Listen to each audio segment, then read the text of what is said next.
আসসালামু আলাইকুম, আমি কাউসার আছি আপনাদের সাথে। স্বাগতম জানাচ্ছি নতুন আরও একটি টিউটোরিয়ালে। আজকে আমরা যে দুটি অ্যাপ ব্যবহার করব তা হলো ইনফিনিটি ড্র এবং পিক্সেল অ্যাপ। তো চলুন বেশি দেরি না করে ভিডিওটি শুরু করা যাক। ভিডিওটি শুরু করার আগে একটি রিকোয়েস্ট, আপনারা যারা চ্যানেলে নতুন তারা অবশ্যই চ্যানেলটি সাবস্ক্রাইব করে দিবেন এবং পাশে থাকা বেল আইকনটি অন করে দিবেন, যাতে করে নতুন ভিডিওর নোটিফিকেশন সর্বপ্রথম পেয়ে যান। অলরাইট, আমরা ইনফিনিটি ড্র অ্যাপটি ওপেন করে নিব এবং নিউ থেকে 2048x2048 এর একটি প্রজেক্ট ক্রিয়েট করে নিব। তারপর আমরা গ্রাইডটি অন করে নেব, যার ফলে আমাদের লিখতে সুবিধা হবে। এরপর আমরা ব্রাশ লেয়ারে চলে আসবো। আজকে আমরা যে ব্রাশটি ইউজ করব তা হলো ইঙ্কের ফেট মার্কার। এরপর ব্রাশ সেটিংসে চলে যাব। আপনার ইচ্ছা মতো আপনি কাস্টমাইজ করে নেবেন আপনার সুবিধা অনুযায়ী।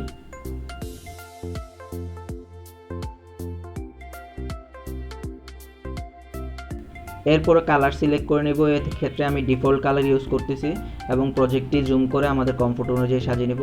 তারপর লেখাটি কমপ্লিট করব। লেখার ক্ষেত্রে একটি জিনিস খেয়াল রাখতে হবে, তা হলো আমরা যে কালো ডটগুলো দেখতে পাচ্ছি তার উপরে আমরা আঙ্গুলগুলো চালাবো, যার ফলে আমাদের লেখাটা সুন্দর হবে, আঁকাবাঁকা হবে না।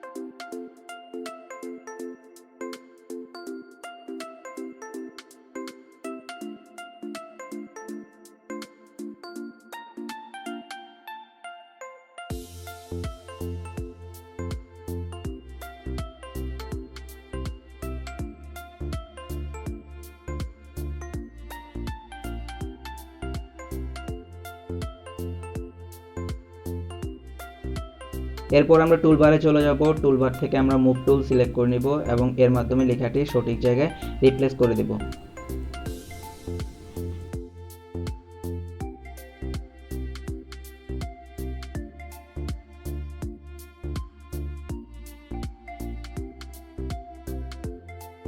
অ্যাগেইন আমরা টুলবার থেকে সার্কেল টুল চুজ করে নেব।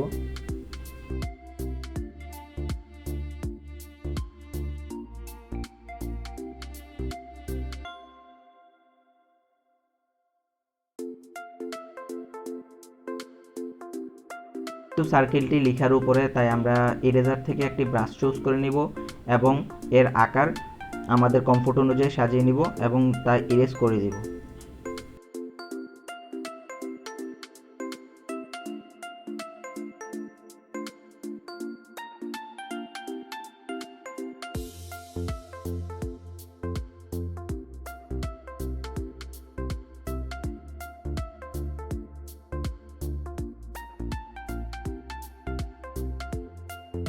অলরাইট, আমাদের লেখা কমপ্লিট। এটিকে আমরা পিএনজি আকারে সেভ করে নিব এবং পিক্সেল অ্যাপে চলে যাব।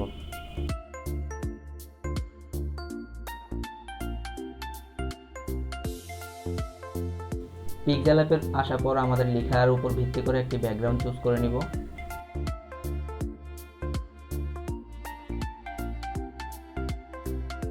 প্লাস বাটনে ক্লিক করে গ্যালারি থেকে আমাদের পিএনজিটি ওপেন করে নিব।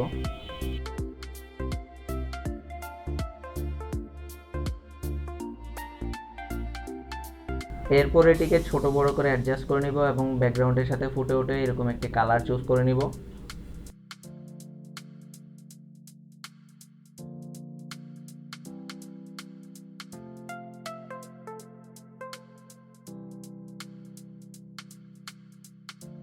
এরপরে ব্যাকগ্রাউন্ড অনুযায়ী যেন লেখাটি ফুটে ওঠে সেই অনুযায়ী আপনারা কাস্টমাইজ করে নেবেন।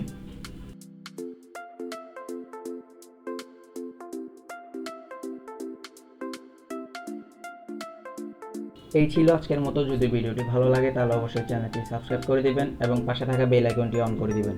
তাছাড়া আপনাদের যদি কোনো সমস্যা থাকে তাহলে অবশ্যই কমেন্ট বক্সে জানিয়ে দিবেন। পরবর্তী ভিডিও সেই সমস্যার উপর ভিত্তি করে তৈরি করার চেষ্টা করব।